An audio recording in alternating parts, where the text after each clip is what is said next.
안녕하십니까. 창원하우스존 TV입니다. 보시기 전 구독과 좋아요 부탁드려요. 오늘은 제20대 대통령 선거일입니다. 반드시 투표하시는 날이 되시길 바랍니다. 지난 시간에 재개발 재건축 절차에 대해 나누었었는데요. 덕분에 창원하우스존 홈페이지를 더 많이 찾아주셨어요. 감사합니다. 오늘은 저희 사무실에 찾아오시는 분들의 공통 질문 중 하나를 나눠볼게요. 어느 구역을 사는 게 좋나요? 어떤 물건을 사는 게 좋나요? 라는 질문인데요. 재개발, 재건축 공부가 되신 분들은 좋은 물건에 대해 브리핑 받으시고 심사숙고해서 결정까지 시간이 짧아서 좋은 물건을 바로 알고 가져가시죠. 반면 공부가 덜 되신 분은 좋은 물건을 봐도 좋은 물건인지 모르시고 공부만 하시다가 6개월이 지나고 시세의 변동에 놀라고 이제 벌어진 실투자금 차이 때문에 투자 자체를 포기하시기도 하십니다. 그럴 때마다 안타까운 생각이 드는데요. 그래서 미리 공부해 두어야 한다고 생각돼서 나눕니다. 미리 공부해 두시면 심사숙고해서 결정까지 시간이 짧아져서 더 좋은 물건을 취하실 수 있으니까요. 더 싸고 더 좋은 물건을 샀을 때 그 기쁨을 누가 알까요? 어떤 분은 로또 당첨보다 더 좋다고 하시더라고요. 여러분이 원하시는 더 좋은 물건, 더 기쁠 물건이 무엇인지 오늘 지금 알려드리겠습니다. 물건을 고르시기 전 무엇을 해야 할까요? 재개발, 재건축 사업의 정의, 용어, 절차를 이해하고 어느 구역의 물건을 살지가 먼저 정해져야겠죠? 재개발 구역 잘 고르는 방법부터 나눠보겠습니다. 1번 주변 아파트 시세가 비싼 재개발 구역을 고릅니다. 즉 입지가 좋은 곳은 비쌀 수밖에 없죠. 자, 2번 사업 진행이 빠른 구역을 고릅니다. 사업 진행 속도에 따라 사업성이 좋고 나쁨이 결정되니까요. 3번 비례율이 높은 곳을 고릅니다. 비례율은 총 분양 수입 빼기 총 사업비를 감정평가 총가액으로 이제 나눈 거죠. 그리고 곱하기 100을 하면 비례율이 나오는데요. 비례율이 높을수록 조합원이 가져오는 수익이 많습니다. 4번 총 분양 수입이 많은 곳을 고릅니다. 비례율 공식에서 분모보다 분자가 커야 비례율이 높기 때문에 총 분양 수입이 많아야 하죠. 5번 일반 분양분이 많은 곳을 고릅니다. 총 분양 수입이 많으려면 일반 분양분이 많아야 하죠. 6번 총 사업비가 적은 것을 고릅니다. 비례율 공식에서 분자가 총 분양 수입 빼기 총 사업비이기 때문에 총 사업비가 적어야 분자가 커지겠죠. 그래서 총 사업비가 적어야 합니다. 7번 감정평가 총평가액이 적은 곳을 고릅니다. 비례율 공식에서 분모가 적어야 비례율이 커지기 때문이죠. 8번 결론적으로 사업성이 좋은 곳을 고릅니다. 사업성이 좋다는 것은 수익률이 이제 높다는 것이기 때문이죠. 자, 9번 안전마진이 많은 곳을 고릅니다. 인근 대비 저평가된 곳을 찾는 거죠. 안전마진은 입주 당시 매매가에서 현재 총 매매가를 빼면 구해집니다. 입주 당시 매매가가 높아질 지역, 현재 총 매매가가 인근 대비 저평가되어 저렴한 곳을 찾으면 안전마진이 많습니다. 안전마진은 실투자금 대비 수익률이 높다는 말이죠. 자, 그러면 어느 구역의 물건을 살지가 정해졌다면 그 구역에서 가장 좋은 물건을 골라야 하겠죠.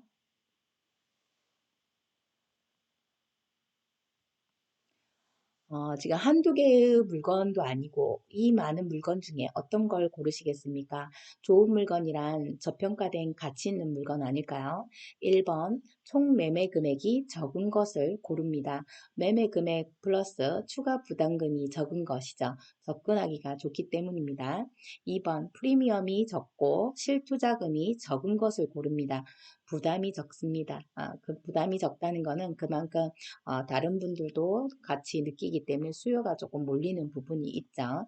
그래서 사고 팔기 편한 부담이 적은 겁니다. 3번 안전마진이 많은 것을 고릅니다. 수익률이 높습니다. 감정평가가 나오기 전 물건이라면 어떻게 해야 할까요? 4번 예상 조합 분양가, 예상 감정평가액, 예상 추가 부담금을 구해서 총 매매가가 적은 물건을 고릅니다. 프리미엄이 적고 실투자금이 적은 것, 그리고 안전마진이 많은 물건을 고르시면 됩니다. 5번, 그러면 이제 5번 예상 감정 가액이 높고 예상 프리미엄이 낮은 것을 고르면 됩니다.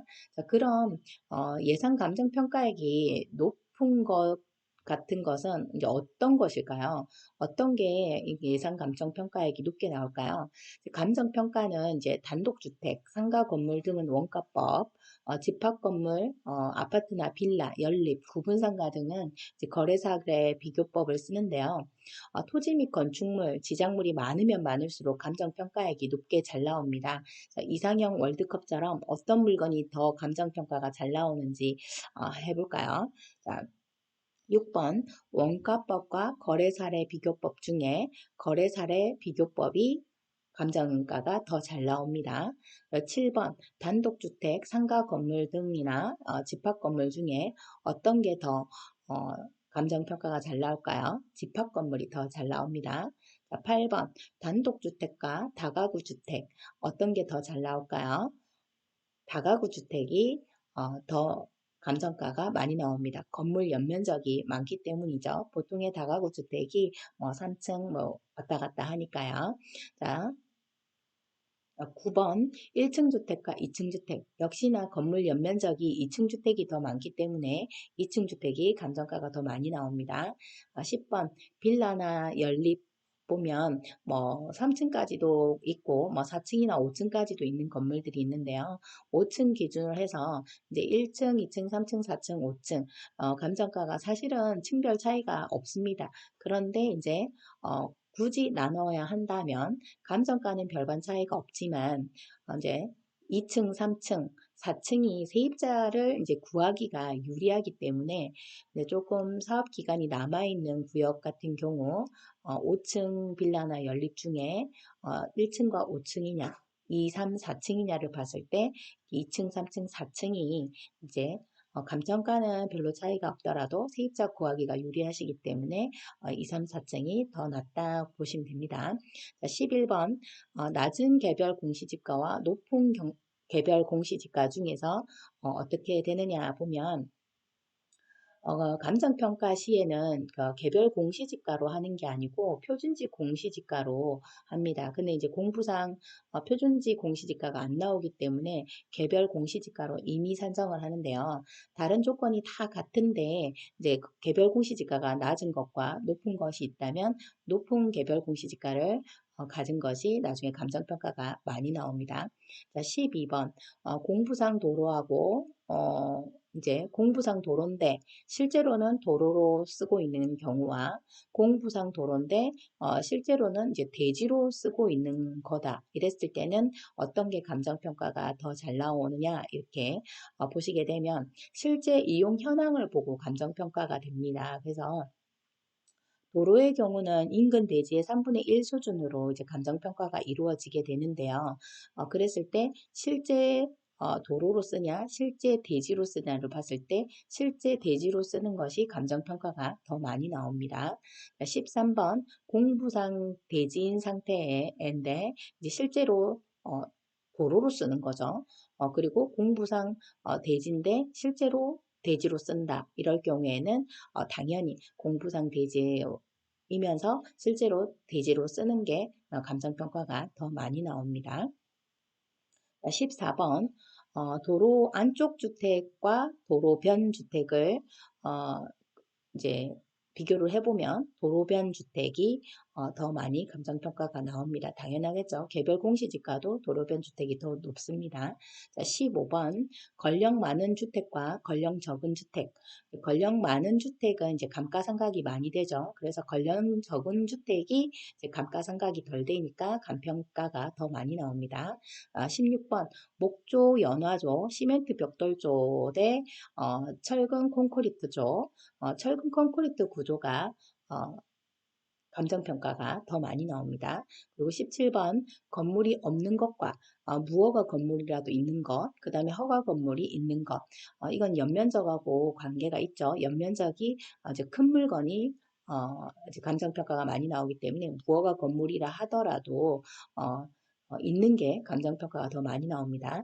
18번 도배, 장판, 싱크대 교체만 되어 있는 곳과 베란다 샤시, 배관 교체 등이 되어 있는 곳을 비교해 보면 베란다 샤시나 배관 교체 같은 경우에는 이것도 감정을 해줍니다. 그래서 감정 평가가 더 많이 나오는 게 베란다 샤시나 배관 교체가 되어 있는 집이 감정 평가가 더 많이 나옵니다. 그리고 19번 지작물이 없는 곳과 지작물이 있는 곳.